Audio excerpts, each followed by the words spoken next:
Forget gurus. Forget anyone claiming to be an online business expert without going through the challenges of entrepreneurship themselves. The Real Money, Real Business podcast is here to prove the best insights in online business comes from your fellow online business builders. We dig into stories of entrepreneurs selling their business on the Empire Flippers marketplace so that you can learn how they made their business profitable, how they overcame obstacles, and what lessons they learned in their online journey. If you want to take your business and your knowledge to the next level, you've come to the right podcast. Let's get started. Hey everyone, welcome to another episode of the Real Money, Real Business podcast. We record these interviews so potential buyers have more information about the seller and the business to help them make a buying decision. Before we dive in, let's go over a brief summary of this business. It is an Amazon FBA business created in August of 2019 in the home niche. The average monthly revenue for the business is $319,414 and makes an average of $34,873 per month in net profit. The assets included in the sale are an Amazon Seller Central account with 133 SKUs, supplier relationships, trademarks, social media accounts, which are Facebook and Instagram. And just as a disclaimer, inventory is not normally included in the list price, but further details can be provided to active buyers.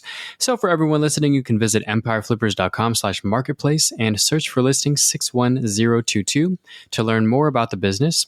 Or you can unlock this listing to start your due diligence if you're interested in purchasing this asset.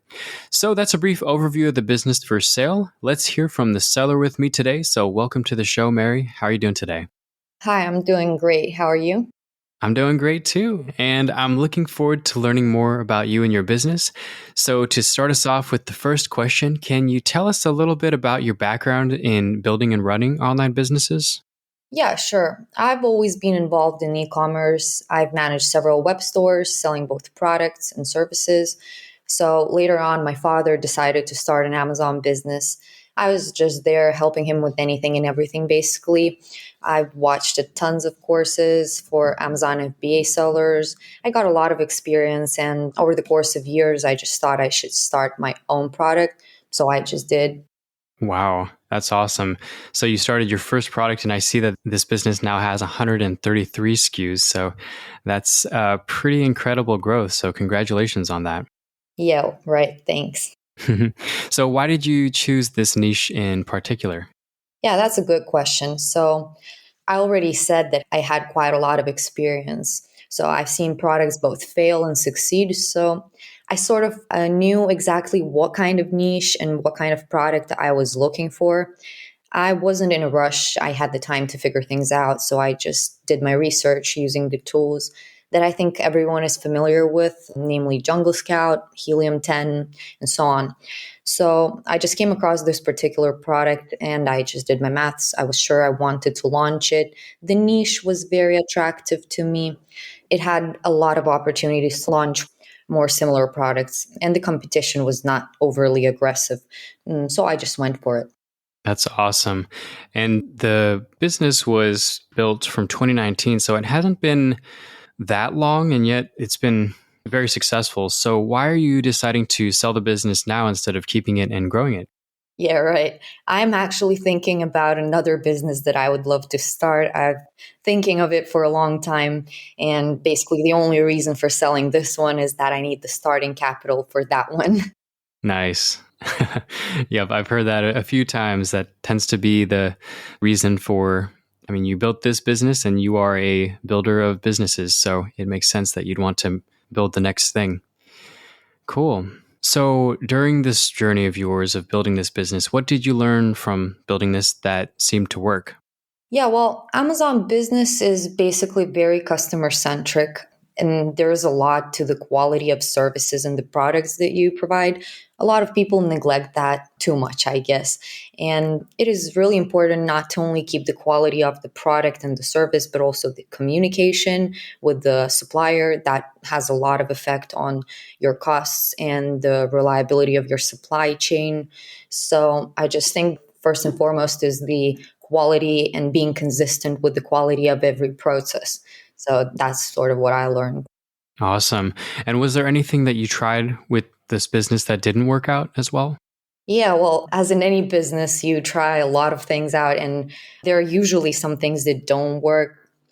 The one that I could highlight is working with influencers. I've tried that even before Amazon attribution was available. So I had no opportunities to track the clicks, conversions of the activity that actually took place.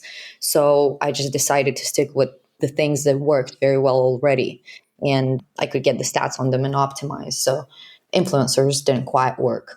Nice. So my takeaway from what worked and what didn't work was that being very customer centric and also being on top of communication with suppliers. So kind of the basic things involved in an e-commerce business that worked out well.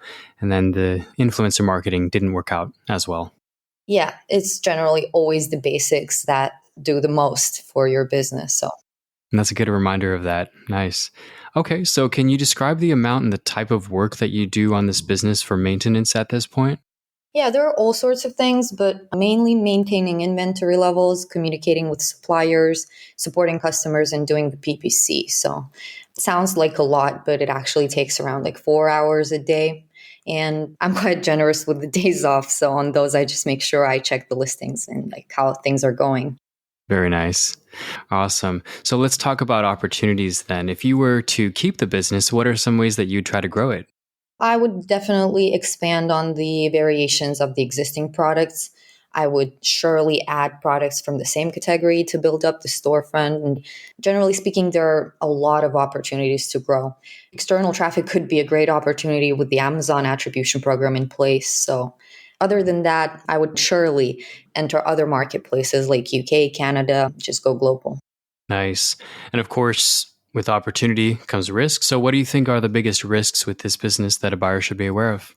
Being an Amazon seller actually implies that you depend on Amazon to some extent. So you need to understand that and you need to be careful with the techniques that you're using. Like Black Hat is prohibited absolutely because you can like have your account suspended. Even if you don't use anything like that, Amazon can still introduce a lot of new policies or just help you sort of run your business in a way. Yep. And for anybody who has experience in the Amazon space, I'm sure they're quite aware of playing by Amazon's rules and making sure they're avoiding the suspensions above all else.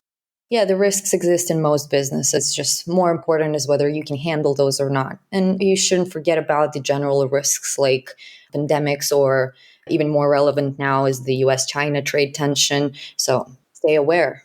Yep. And you did bring up a good point that every business has a degree of risk, and certainly many online businesses, whether you're building a website or e-commerce, you are dependent on one platform or another, whether it's a Google algorithm or Amazon FBA or Amazon.